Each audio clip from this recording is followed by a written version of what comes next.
तो दोस्तों आज हम फिर से आपके लिए लेकर आए हैं देश दुनिया की सभी ताजा बड़ी खबरें। फटाफट एक एक कर विस्तार से आज आपको बताएंगे, तो वीडियो को अंत तक जरूर देखें। दोस्तों पहली खबर में आपको बता दें कि मध्य प्रदेश में बीजेपी सरकार ने हिंदुओं को दिया बड़ा झटका। मध्य प्रदेश के इंदौर में मंदिर पर बुलडोजर चलाने का बीजेपी सरकार ने किया ऐलान, तो विरोध में उतरे हिंदूवादी संगठन आंदोलन की दी चेतावनी। वहीं आपको बताएंगे दोस्तों की महाराष्ट्र में बीजेपी के विरोध में उतरे उद्धव ठाकरे।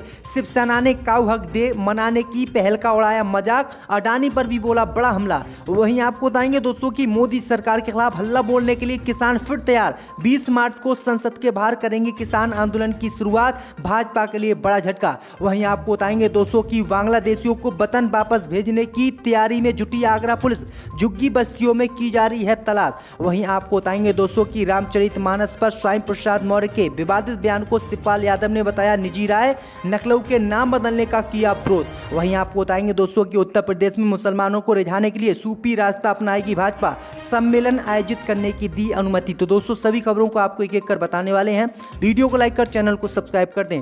इसी बीच पर तो दोस्तों अगली खबर की ओर, तो मध्य प्रदेश से हिंदुओं को लगा बड़ा झटका। मध्य प्रदेश की बीजेपी सरकार ने इंदौर में मंदिर पर बुलडोजर चलाने का किया ऐलान। जी दोस्तों आपको बता दें, ये बड़ी खबर सामने निकल कर आई दोस्तों कि मध्य प्रदेश के इंदौर से हिंदू समुदाय को बीजेपी सरकार ने बड़ा झटका दिया है। दरअसल आपको बता दें कि मध्य प्रदेश के इंदौर के एरोड्रम थाना इलाके स्थित बीजासन मंदिर परिसर में बने हनुमान मंदिर को तोड़ने का सरकार ने नोटिस जारी किया है। वहीं आपको बता दें कि सरकार ने इस मंदिर पर बुलडोजर चलाने का ऐलान किया है। वहीं आपको बता दें कि जैसे ही इस बात की जानकारी हिंदूवादी संगठनों को हुई तो हिंदूवादी संगठन इसके खिलाफ उतर गए हैं। और इसी कड़ी में हिंदू जागरण मंच के कार्यकर्ताओं ने मंगलवार रात को हंगामा काटा और हनुमान चालीसा का पाठ कर प्रशासनिक अधिकारियों को शुद्ध बुद्धि देने की प्रार्थना भी की। उन्होंने कहा कि किसी भी कीमत पर इस मंदिर पर हम बुलडोजर नहीं चलने देंगे। दरअसल आपको बता दें कि उत्तर प्रदेश सहित कई राज्यों में लगातार मदरसों पर बुलडोजर चलाया जा रहा है और इसी की क्रम में अब ये इंदौर में बुलडोजर चलने वाला है, जिसको लेकर हिंदूवादी संगठनों को बड़ा झटका बीजेपी सरकार ने दिया है। इसी बीच पर तो दोस्तों अगली खबर की ओर, तो महाराष्ट्र में भाजपा के विरोध में उतरे उद्धव ठाकरे। शिवसेना ने काऊ हक डे मनाने का उड़ाया मजाक। जी दोस्तों आपको बता दें, ये बड़ी खबर सामने निकल कर आई दोस्तों कि महाराष्ट्र में शिवसेना के उद्धव ठाकरे गुट ने भाजपा की एक मांग का विरोध किया है। दरअसल आपको बता दें कि केंद्र की मोदी सरकार ने 14 फरवरी को वैलेंटाइन डे के मौके पर काऊ हक डे मनाने की भारत के लोगों से अपील की थी, जिसका अब शिवसेना ने मजाक उड़ाया है। दरअसल आपको बता दें कि मजाक उड़ाते हुए प्रधानमंत्री मोदी पर भी हमला शिवसेना ने बोला है और दावा किया है कि अरबपति उद्योगपति गौतम अडानी प्रधानमंत्री मोदी के लिए पवित्र गाय हैं। तो दरअसल आपको बता दें कि केंद्र की मोदी सरकार ने सभी हिंदूवादी संगठनों सहित भारतीय हिंदुओं से कहा था कि वैलेंटाइन डे के दिन जो है लड़की लड़के मिलते हैं, उनकी जगह अगर भारतीय हिंदू काय को हक करें उसकी चुम्मी लें तो ये सबसे अच्छा होगा। तो ये बड़ी अपडेट आ रही, इसी का शिवसेना ने मजाक उड़ाया है। इसी बीच बढ़ते दोस्तों अगली खबर की ओर, तो मोदी सरकार के खिलाफ हल्ला बोलने के लिए किसान फिर तैयार। 20 मार्च को संसद के बाहर महापंचायत का किया ऐलान। जब दोस्तों आपको बता दें कि एक बार फिर मोदी सरकार की मुश्किलें किसानों के द्वारा बढ़ने वाली हैं। किसानों ने एक बार फिर से बड़े आंदोलन का ऐलान कर दिया है। दरअसल आपको बता दें कि संयुक्त किसान मोर्चा ने कहा है कि किसानों की लंबित मांगों को लेकर किसान फिर से आंदोलन के लिए मजबूर हैं। इसके तहत देश भर के किसान 20 मार्च को दिल्ली की ओर कूच करेंगे। उन्होंने कहा है कि इससे पहले किसान आंदोलन के दौरान सरकार की ओर से दिए गए आश्वासन अब तक पूरे नहीं हुए हैं। सरकार ने अपने वादे पूरे नहीं किए हैं। अब किसानों ने कहा है कि सरकार ने कृषि कानून को लेकर जो आंदोलन दिल्ली में चल रहा था उसको तो खत्म करवा दिया, लेकिन किसान आंदोलन की हमारी जो मांगे थी वो मांगे आज तक पूरी नहीं हुई है। इसलिए 20 मार्च को फिर से किसानों ने दिल्ली कूच करके दिल्ली में फिर से किसान आंदोलन चलाने का ऐलान किया, जो भाजपा के लिए मुसीबत बनता हुआ दिख रहा है। इसी बीच पर तो दोस्तों अगली खबर की ओर, तो आगरा में बांग्लादेशियों को वतन भेजने की तैयारी में जुटी आगरा पुलिस, झुग्गी बस्तियों में की जा रही है तलाश। जब दोस्तों आपको बता दें कि आगरा में कुछ दिन पहले पुलिस द्वारा गिरफ्तार किए गए करीब 30 मुस्लिम बांग्लादेशियों को अब उनके वतन वापस भेज दिया जाएगा। पुलिस सभी को उनके वतन भेजने में जुटी है। इसके लिए पुलिस उनका सत्यापन कर रही है और वहीं दूसरी तरफ बांग्लादेशी दूतावास में संपर्क भी साधा जा रहा है। सभी बांग्लादेशी नागरिकों के ऊपर आगरा के न्यायालय में जो मामले लंबित चल रहे हैं उनमें प्रभावी कार्रवाई करते हुए निस्तारण कराया जा रहा है, ताकि बांग्लादेशियों को उनके वतन वापस भेजा जा सके। सिकंदरा पुलिस और इंटेलिजेंस की संयुक्त कार्रवाई में सेक्टर 14 बस्तियों में अवैध रूप से रह रहे बांग्लादेशी नागरिकों की गिरफ्तारी की गई थी। इसके बाद पुलिस अब इन लोगों को बांग्लादेश भेजने की तैयारी में जुट गई है, क्योंकि बीजेपी सरकार ने चुनाव जीतने के लिए इन लोगों पर कार्रवाई की थी, लेकिन अब बीजेपी के ऊपर ही ये बोझ बन गए, जिससे भाजपा बौखलाए हुए है और भाजपा ने इन्हें बांग्लादेश भेजने का ऐलान किया है। इसी बीच बढ़ते दोस्तों अगली खबर की ओर तो रामचरितमानस पर स्वामी प्रसाद मौर्य का बयान, उनकी निजी राय। शिवपाल यादव बोले। जब दोस्तों आपको बता दें कि समाजवादी पार्टी के राष्ट्रीय महासचिव शिवपाल यादव ने पार्टी के वरिष्ठ नेता स्वामी प्रसाद मौर्य के विवादित बयान से गुरुवार को पल्ला झाड़ते हुए कहा कि वह उनकी निजी राय है। उनके इस बयान से पार्टी का कोई लेना देना नहीं है। उनके बयान पर हम और सपा के राष्ट्रीय अध्यक्ष अखिलेश यादव पहले से ही सब कुछ साफ कर चुके हैं। शिवपाल ने ये बातें गुरुवार को सर्किट हाउस में संवाददाताओं से बातचीत में कही। सपा की वरिष्ठ नेता साहिबा मोहानी के निधन के बाद उनके परिजनों से मिलने पहुंचे शिवपाल सिंह यादव ने ये बातें कही हैं। उन्होंने कहा है कि रामचरितमानस पर स्वामी प्रसाद मौर्य ने जो विवादित बयान दिया है वो उनकी निजी राय है, पार्टी की राय नहीं है। वहीं नखलऊ का नाम बदलने पर भी शिवपाल सिंह यादव ने नाराजगी जाहिर की। शिवपाल सिंह यादव ने कहा कि नखलऊ का नाम बदलने की जगह सरकार विकास पर फोकस करे तो अच्छा होगा। इसी बीच बढ़ते दोस्तों अगली खबर की ओर तो उत्तर प्रदेश में मुसलमानों को रिझाने के लिए सूफी रास्ता अपनाएगी भाजपा, सम्मेलन आयोजित करने की दी अनुमति।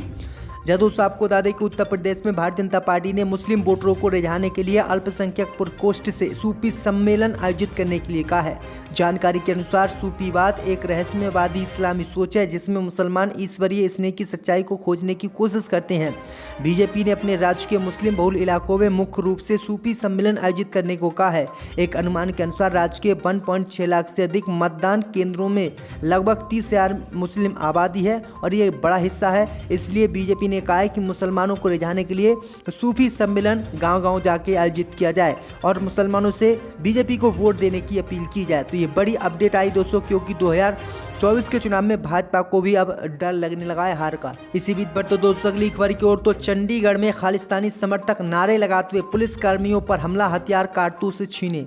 जब दोस्तों आपको बता दें कि चंडीगढ़ पुलिस के साथ हिंसक झड़प के दौरान प्रदर्शनकारियों ने खालिस्तानी समर्थक नारे लगाते हुए आंसू गैस के गोले दागने वाली बंदूक एवं उसके कारतूस छीन और पुलिसकर्मियों को जान से मारने की कोशिश की। चंडीगढ़ पुलिस ने झड़प के संबंध में एफआईआर दर्ज की है जिसमें करीब 30 पुलिसकर्मी घायल हैं और पुलिस के कई वाहनों को नुकसान पहुंचाया गया है। यह घटना चंडीगढ़ मोहाली सीमा पर सेक्टर 52-53 में बुधवार को उस समय हुई जब प्रदर्शनकारियों ने पंजाब के मुख्यमंत्री भगवंत मान के यहां स्थित आधिकारिक आवास तक जाने की कोशिश की। पुलिस ने एफआईआर में प्रदर्शन का नेतृत्व कर रहे कौमी इंसाफ मोर्चा से जुड़े 7 लोगों का नाम दर्ज किया है। एफआईआर के अनुसार कई अज्ञात व्यक्तियों के खिलाफ सशस्त्र अधिनियम एवं सार्वजनिक संपत्ति को नुकसान की भरपाई के लिए भी हत्या का प्रयास करने की धाराओं में केस दर्ज किया गया है। तो ये बड़ी अपडेट आ रही दोस्तों की खालिस्तानी समर्थकों का गुट लगातार भारत में बढ़ता जा रहा है। इसी बीच पर तो दोस्तों अगली खबर की ओर तो सरकारी नौकरियों में धांधली पर उत्तराखंड सरकार हुई सख्त, होगा 10 करोड़ का जुर्माना और आजीवन कारावास। जब दोस्तों आपको बता दें कि उत्तराखंड प्रदेश में प्रतियोगी परीक्षाओं में पारदर्शिता सुनिश्चित करने के लिए राज्य सरकार ने कड़े निर्देश लागू किए हैं। उत्तराखंड प्रतियोगिता परीक्षा अध्यादेश 2023 को मुख्यमंत्री पुष्कर सिंह धामी द्वारा अनुमोदन दे दिया गया है। इस अध्यादेश में दोषियों के खिलाफ सख्त कदम उठाने के प्रावधान किए गए हैं। नियम के तहत यदि कोई व्यक्ति प्रिंटिंग प्रेस सेवा प्रदाता संस्था, प्रबंध तंत्र, कोचिंग संस्थान आदि प्रतियोगी परीक्षाओं के दौरान अनुचित साधनों में लिप्त पाया जाता है तो उसके लिए आजीवन कारावास तक की सजा तथा 10 करोड़ रुपए तक के जुर्माने का प्रावधान किया गया है। यदि कोई व्यक्ति संगठित रूप से परीक्षा कराने वाली संस्थान के साथ षड्यंत्र करता है तो भी आजीवन कारावास तक की सजा एवं 10 करोड़ रुपए तक के जुर्माने का प्रावधान किया गया है। इसके अलावा यदि कोई परीक्षार्थी प्रतियोगी परीक्षा में स्वयं नकल करते हुए या अन्य परीक्षार्थियों को नकल कराते हुए अनुचित साधनों में लिप्त पाया जाता है तो उसके लिए 3 वर्ष के कारावास व न्यूनतम 5 लाख रुपए के जुर्माने का प्रावधान किया गया है। यदि वह परीक्षा दोबारा अन्य प्रतियोगी परीक्षा में पुनः दोषी पाया जाता है तो न्यूनतम 10 वर्ष के कारावास तथा न्यूनतम 10 लाख रुपए का जुर्माना लगाया जाएगा। तो ये बड़ी अपडेट आ रही दोस्तों कि उत्तराखंड सरकार बहुत इस मामले को लेकर सख्त हो गई है। इसी बीच पर तो दोस्तों अगली खबर की ओर तो यूपी पुलिस का बड़ा खुलासा, पकड़ा गया राम जन्मभूमि को बम से उड़ाने धमकी देने वाला व्यक्ति। जब दोस्तों आपको बता दें कि यूपी के अयोध्या जिले के श्री राम जन्मभूमि को बम से उड़ाने की धमकी देने वाले दंपति को अयोध्या पुलिस ने महाराष्ट्र से गिरफ्तार किया है। राम जन्मभूमि पुलिस ने इस बात का खुलासा किया है। यूपी पुलिस ने बताया है कि गर्लफ्रेंड के भाई को फंसाने की नियत से अभियुक्त ने राम जन्मभूमि को उड़ाने की धमकी दी थी। अयोध्या पुलिस ने बताया है कि कॉलिंग के जरिए आरोपी ने अयोध्या निवासी मनोज कुमार के फोन पर 2 फरवरी को राम जन्मभूमि को बम से उड़ाने की धमकी दी थी। अयोध्या पुलिस को जांच के दौरान इस बात की जानकारी मिली। हालांकि इस बात का खुलासा कॉल ट्रेस के दौरान हुआ। अभियुक्त ने अपने गर्लफ्रेंड के भाई को फंसाने की नियत से रामलला को बम से उड़ाने की धमकी दी थी। आरोपी ने नेट कॉलिंग कर खुद को दिल्ली का रहने वाला बताया था। खुलासे के बाद पुलिस ने धमकी देने वाले दंपति को हिरासत में ले लिया है। तो ये बड़ी अपडेट आ रही दोस्तों। बीमा योजना की बात की। किसानों ने कहा कि हम पैसा भरते हैं, तूफान आता है, आंधी आती है तो वो उजड़ जाता है। किसानों ने ये भी कहा कि उनकी ज़मीन छीन ली जाती है, उन्हें सही रेट नहीं मिलता है। कांग्रेस सांसद ने लोकसभा में आदिवासियों का दर्द भी साझा किया। राहुल गांधी ने कहा कि भारत जोड़ो यात्रा में उनसे आदिवासी मिले और अपनी परेशानियों को सामने रखा। राहुल गांधी ने कहा कि आदिवासियों ने पदयात्रा के दौरान कहा कि जमीन अधिग्रहण बिल लागू नहीं होता है। आदिवासियों ने कहा कि जो हमें आदिवासी बिल मिलता था वह आज छीना जा रहा है।